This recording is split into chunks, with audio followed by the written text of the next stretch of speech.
Give thanks and welcome our very special guest today. For the people who may not know you and for the Dirty Divine listeners and viewers, will you share a little bit about who you are, what it is that you do? I am Daddy Doyenne. I am a pro dom and fine dom. My business is the Kinky Cafe LLC. We started off as a pop-up restaurant. Now we are supposed to be a queer kink community. Um, that's the direction that we're headed in. And other than that, I produce and film my own content, my own dirty, spicy content. Okay, very nice. Thank you. I know we have so much in common, and I'm really grateful to like jump into all those things. I know it's very hard being a business owner and like making kink your business, making sexuality, and the holding spaces for queer people, and queer and kinky people, and all the many like margins that comes with. Will you share a little bit about your pro dom work and kind of how you got started in the life in that way? um, sure. So, first of all, when I was 17, that was when I first got into the lifestyle. My story is a little, it's kind of typical, but also, it's on the more taboo side. you know. I got involved with my boss at the tattoo shop where I was apprenticing at the time. And he was a dominant, and he had two partners that were submissive partners, um, both queer women. And I ended up, after losing my virginity at 17, my second ever experience with sex was I was tied up and blindfolded and spanked and all the things. All the Yeah. things. There were things coming out of places that there was a lot going on. And I was like, this is fun. I imagine. And then after that, I ended up being one of his submissive partners, and I kind of quickly understood that submissiveness is not where I naturally fall.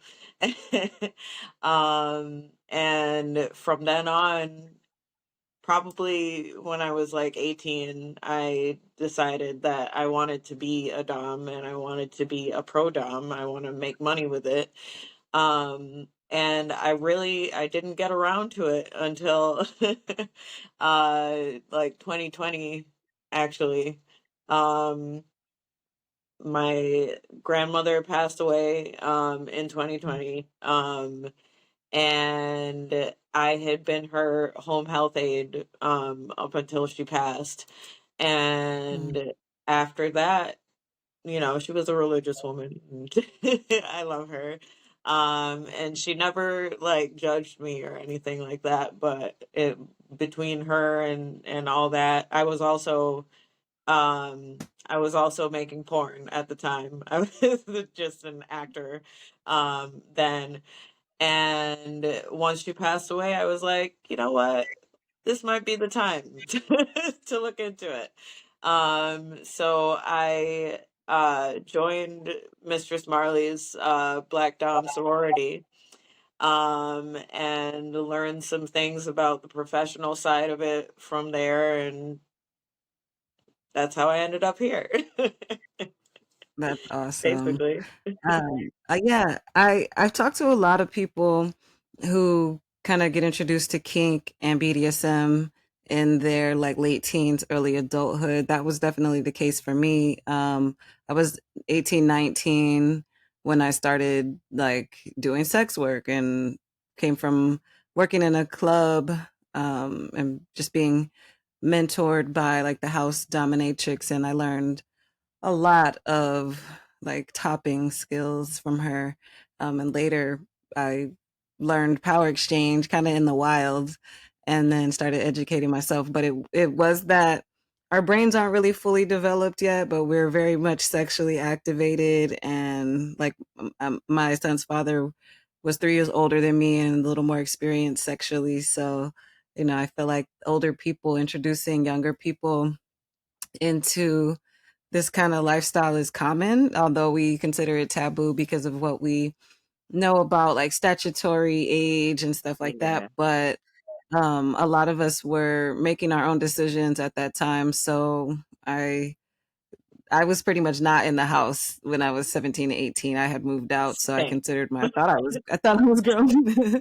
And then also I do hear like where people kind of don't get to step into the life they really want to until that like authority figure or that person that is the matriarch of your family or whoever, if there's religious, I don't want to say oppression, but kind of like guardianship, that we Yeah. kind of don't get to be poly or be queer or be kinky until some of these barriers, I guess, have, you know, not made their presence felt in our lives anymore. Sending love to your ancestor, because I'm sure that like the person you are today was definitely impacted, I'm certain, by the teachings and the learnings. And it sounds like a respect that you had for not wanting to send Granny to the grave early by learning about Yeah. all the things. You mentioned about like being weird and being a safe space for weirdos.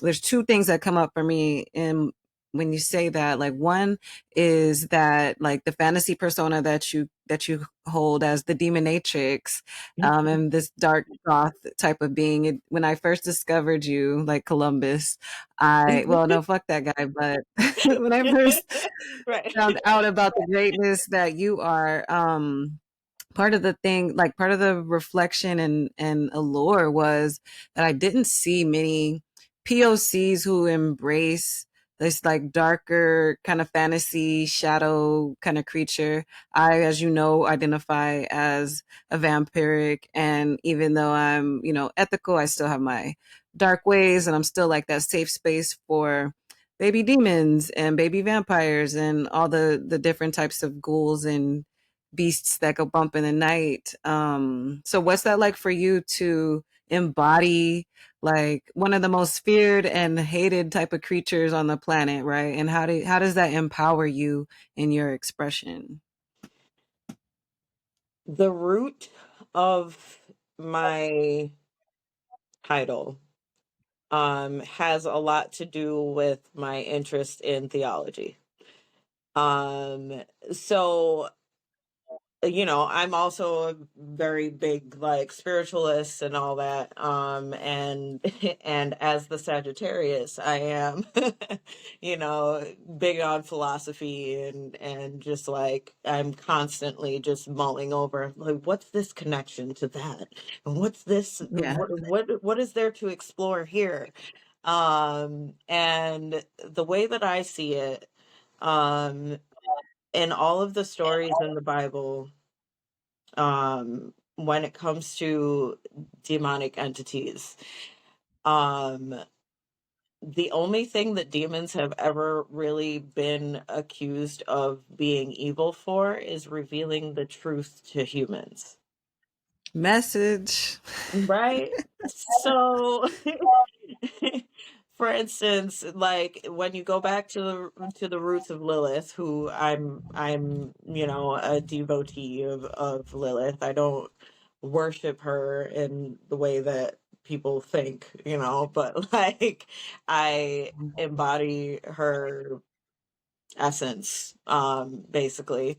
Lilith tried to show that duality, the dark and the light, Mhm. cannot exist without the other.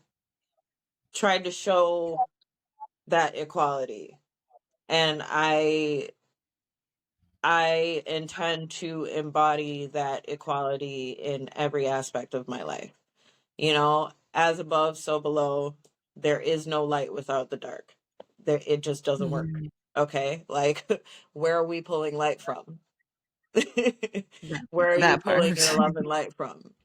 Mhm. It doesn't just come out of nowhere.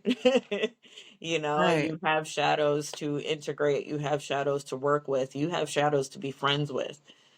And without that other half, there's nothing. There is nothing there. Yes. So that's really where the Demonatrix comes from, because I strive to reveal the truth to people at all times. And they can hate me for it because often they do. But my light always shines through. You're not going to be able to avoid that. So Yeah. I just feel like embodying the essence of the Demonatrix is just embodying mastery and wholeness in Yeah. general. I love that. Thank And you. people forget that even in like all the creation stories, the dark is first. The dark was first, and the dark allowed the light to come forth as per request.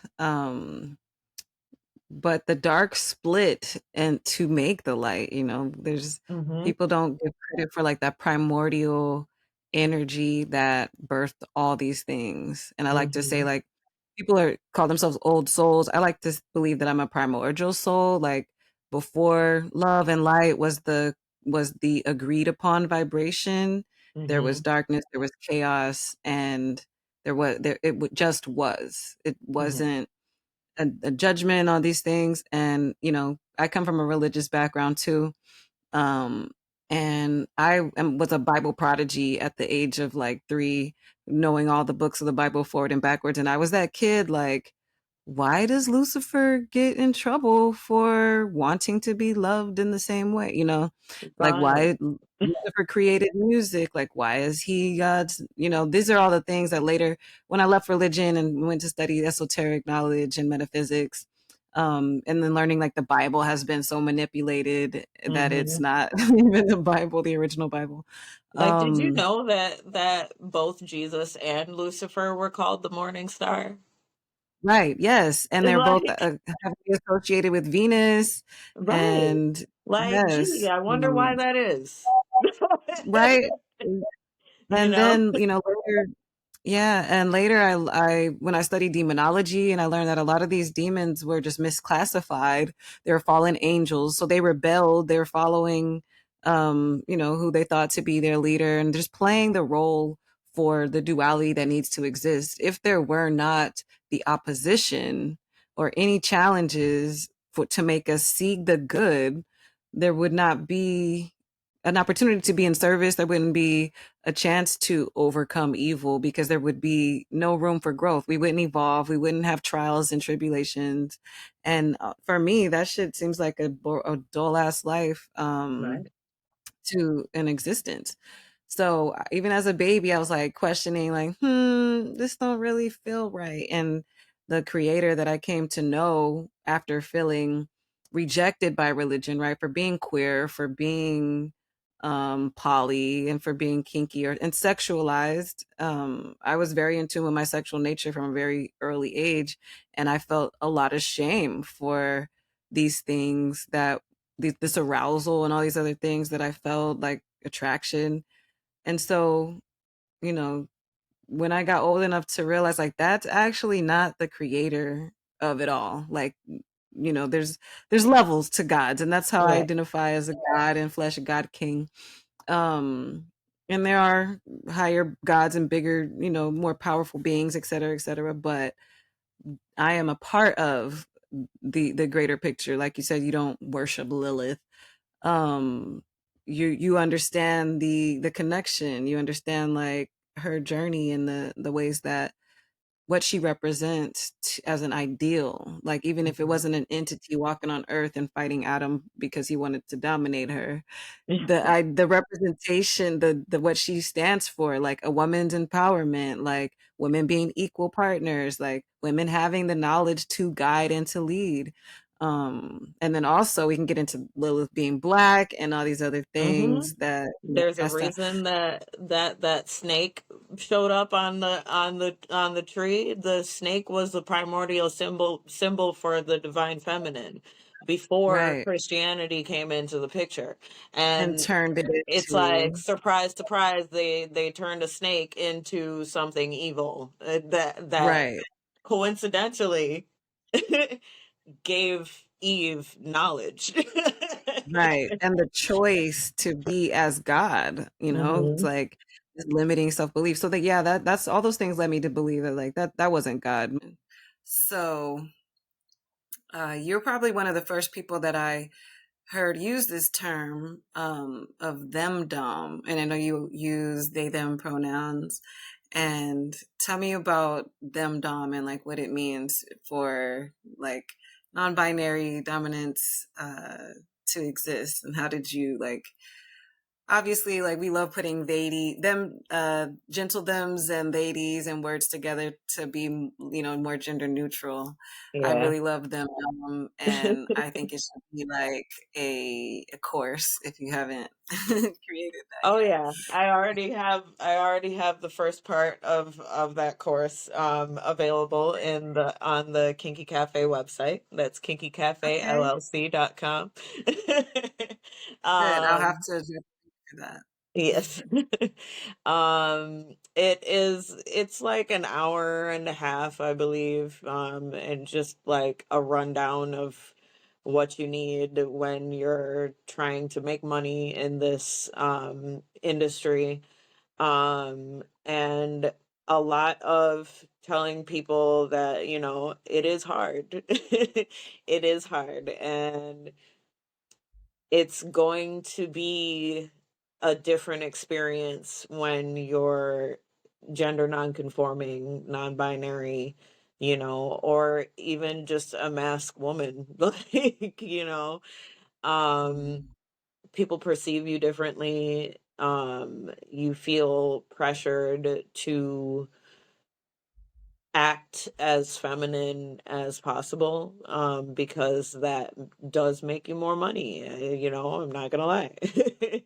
um, like, I feel like them dom kind of differs in that way, in that like an unwavering acceptance of self. In that way, like, this is how I am. This is how you're going to accept me, or just don't. Or just Take don't. it or leave it. Right. And I'm going to go about things a little bit differently. I am, like, for instance, if you do phone sex operating and you're looking for a platform, Sex Panther is a little bit better in their format because they actually include non-binary identities, Mm, and trans identities. And when it comes to Night Flirt, for instance, you only have the choice of trans and, you know, a woman. it's, yeah. There are no other choices. And you can't use terms like daddy. Like, you're gonna have to change things, whatever, whatever. It is the more popular site though. So, Mhm.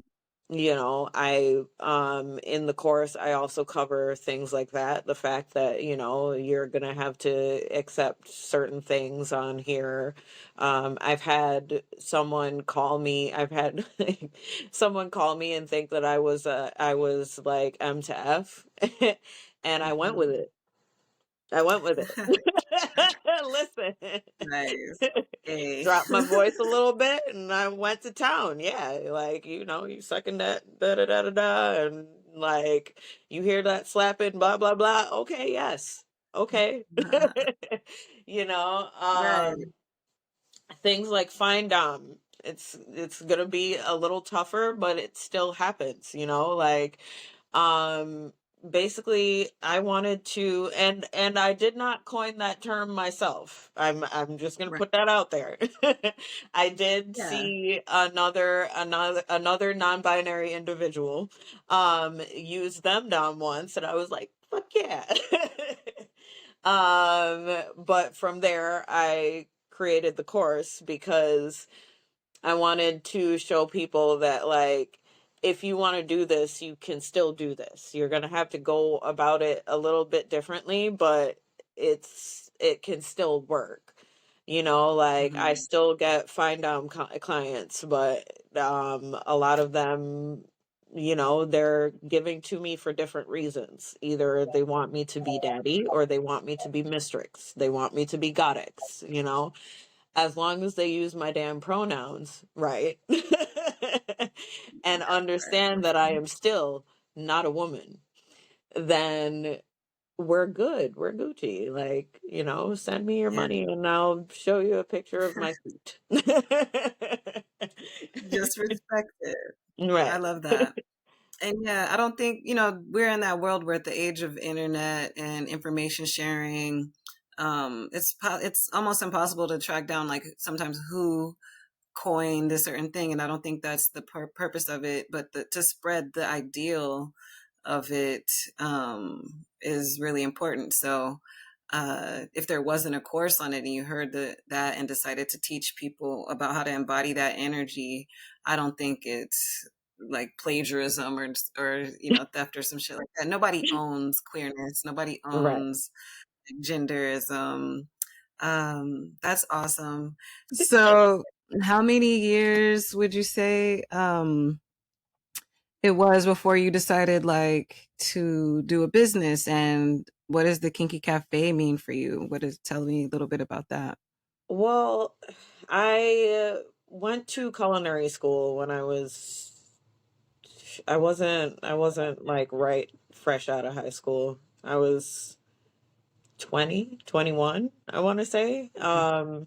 And I graduated in 2011, and from there I was in the culinary industry for years and years and years, trying to, you know, fight against the boys in that, and like Yeah, it was many years of either like being harassed or or being, you know, stepped on, to passed up, whatever.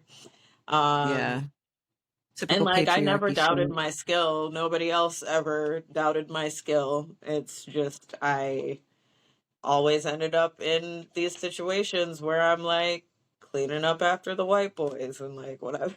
You know, I think that's that's just the just the nature way. of the world. Oh Yeah. man, it was so bad. It was so bad. Like my last major job in the industry was like that I stayed with like for a few years. Yeah, that one was like a doozy because I ended up being promoted to the head cook, but like after that, then we cycled through a bunch of head chefs, and the very last one happened to be basically voted in by the by the kitchen Wow. because we were trying to Mhm. get another one out. But then this one wasn't much better because he was also young, arrogant, white, like didn't care about anything but himself. This All dude right. would literally like we would get done with service, right? And the whole time he's hardly doing anything. And then he'll be like, "You got this, right? I'm gonna go hit up the golf course." Okay, cool. See you Oh later. my God. And be like, yo, I'm gonna choke you in your sleep. It's fine. Um, but after kind of after that particular job, I ended up getting a job as a sous chef in this other restaurant around here, Rochester, New York. And um That was awful. It was absolutely awful. It was absolutely some incredulous bullshit. I found myself in an even worse position than I was before. I Mhm. thought I was going into something better. Turns out the woman who owned the restaurant was a Trump supporter. She hates feminists. She like she hates women. All the women there complain. Like it was just weird. It was just weird. It ended up in a shitty situation.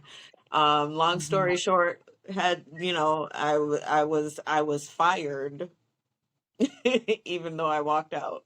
But anyway, um, and it was over some complete bullshit. But then I left there, decided to go Uber and Lyft for like a year or something like that. And then the pandemic hit. And like while I was doing the Ubering and lifting and all that, then I had joined BDS and I was learning the business side of stuff. Um and then while in quarantine, basically, I thought of the Kinky Cafe and sort of combining all of my skills to make something like a space that I would enjoy and that I wanted to share with other queer kinky people who are into food. you know? Yes. Um so that's how it ended up being a pop-up restaurant, but I had to do so many pivots throughout that time. It started off as the pop-up restaurant. My old boss for another job that I ended up getting, there's a whole very long story behind all those jobs and all that. But I after that Uber and Lyft time, I had actually ended up getting another kitchen job that I forgot to mention before the pandemic hit. And that particular job, I really liked my boss. He was, he's a cool guy and whatever, and I started advertising this idea and whatever, and he heard about it, and he asked if he could like help basically, and so he had me do a pop-up situation through his restaurant, but he had just gotten a new location. The issue with this is that the original location was very queer, in the middle of the city, very chill, probably would have been the best location for me. The new location was it was in the lobby of like a residential building. Mm. Like in the like downtown city where a bunch of suits are. Like there are concierge people at the front desk in full three-piece suits. Like they did not like me. They did not like me. I walked in there and the dudes were like, "What is that?" Yeah, I'm and done. it just got worse from there. Like they tried to send my menu to the building. They wanted me to change all of my dish names, all that. Um, and then for the testing menu or tasting menu or whatever, um, I bit off more than I could chew. I tried to make the whole menu. I didn't really have much help. My fiance at the time was useless. And it was, I don't care if she hears it too. And um, Hey. but yeah, it went kind of left. Although everyone enjoyed the food and everything, but then he was like, health department's been popping up a lot, like, but now that the restrictions from COVID have been lifted, da da da, whatever, whatever. And he can't like afford to have pop-ups in his thing anymore, and he's gonna make Mm. sure that I'm okay though, da da da da da. So then I pivoted again, ended up doing like catering and events, which is how it like moved on into that. But after a while doing the catering and stuff, I realized that, a lot of times people were just trying to hire me for catering only. And I'm like, that's cool. And we've got some like cute things to like put on your menu and give you or whatever. But like, I It's only also half of can it. like educate. I also can like bring a whole experience to this. We've got events too, like it's event planning and the food. Mm. So that became kind of discouraging and whatever. And after a while, I was just tired of it. And so recently, I said, you know what? I can't take on that much either because I was the chef. I do everything. I do everything. Absolutely all of it. Okay, like there's nobody that's really like my general manager, Maria has her own thing, like excuse me, Duchess has her own thing going on, her own businesses, all that. She really helps me to like stay organized and to like when we do have an event, she'll like hop right in the driver's seat and like help me take on a lot of stuff. But like for the Yeah. most part, I'm hoofing all this by myself. So I decided to make the final pivot and just turn it into like a membership based kink club. And I'm this next year coming up, I'm really trying to like get it to get a lot of like both virtual and in-person events going, so Yeah. that I can show people that like no matter where they are, no matter how weird they are, because like being a queer like person of color kinkster, a lot of times it like in a lot of places is very difficult. Yeah. Feeling like you have no community and whatnot. And so I wanted to kind of extend it that way because I noticed that a lot of people in other areas too were saying like, how do I find this type of thing in my area? How do I get you in my area? And I'm like, I don't know. I mean, we could try Yeah. something. Mhm. So yeah, that's kind of how Yeah. that got there. Thanks. Yeah, I would love to collaborate with you. It's like a dream. Food is part of my kink. I think food is one of my biggest kinks, Oh, and I'm a definitely. foodie. I'm an amateur chef, and I just love everything about like touching. I'm also tantric, so like making love to the food from the beginning to the end of things. Like I would love to do like a farm to table kind of situation when I'm older and not whooping ass anymore. Yeah. Maybe as a I part mean, time whipping while I'm ass a doctor. sometimes. Yeah, right. Well, not as a like main form of money or monetary gain. It's like I whip Yeah. ass for fun now. Anyway, so if I wanted to start my journey, where could I find you? I know you mentioned your website. Are you on socials? And where would people start looking for you to engage? I am on IG, Kinky Cafe LLC. And that's cafe with a K. Nice. um, Also the Demonatrix on IG. We've got a YouTube also at Kinky Cafe LLC. And then there's the website kinkycafellc.com, where Awesome. you can find that course as well. And then next year, I will be rolling out ThemDom 2, and getting into some specifics. This time, I'm going to Yeah. try to keep the units short. because I feel like Nice. I covered so much stuff all at once in that first course, but trying to take it strategically.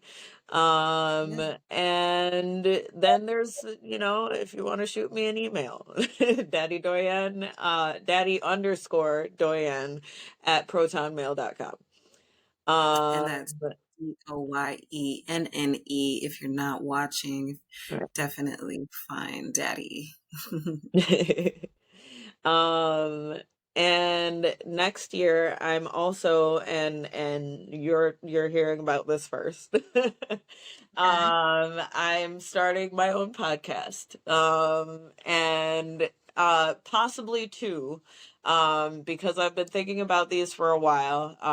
One of them, and people have been telling me for a while that like they would like to hear me record like guided meditations, because Mm, for some reason my voice is easier to handle than than a lot of recorded guided yeah. meditations. And I said, Hmm. okay, like that's something that I would definitely be interested in, so I want to do that. The other one is going to be queer kink erotica. So Nice. It sounds like you have lots to collab on. I too have a completely separate like wellness page where I have meditations and chakra balancing stuff. I'm starting to do more like kink like not kinky, but more DS, like for dominance and submissives to find their head spaces and stuff like that. But divine kink, I love to intersect the dots and or to connect the dots and live in the intersection of all my things. So I look forward to experiencing your meditations because I can't create everything that I want to exist. Like how you said you started because you wanted your spaces that you mhm. could enjoy. And so a lot of what I do is like because I know something needs to exist, but I wish I could be a consumer sometimes, Yeah. to the black, to the POC, to the indigenous versions of these things. But so yes, please, I am looking forward to hearing and seeing all the developments with yourself and Kinky Cafe. And we should definitely plan some meetings or some play,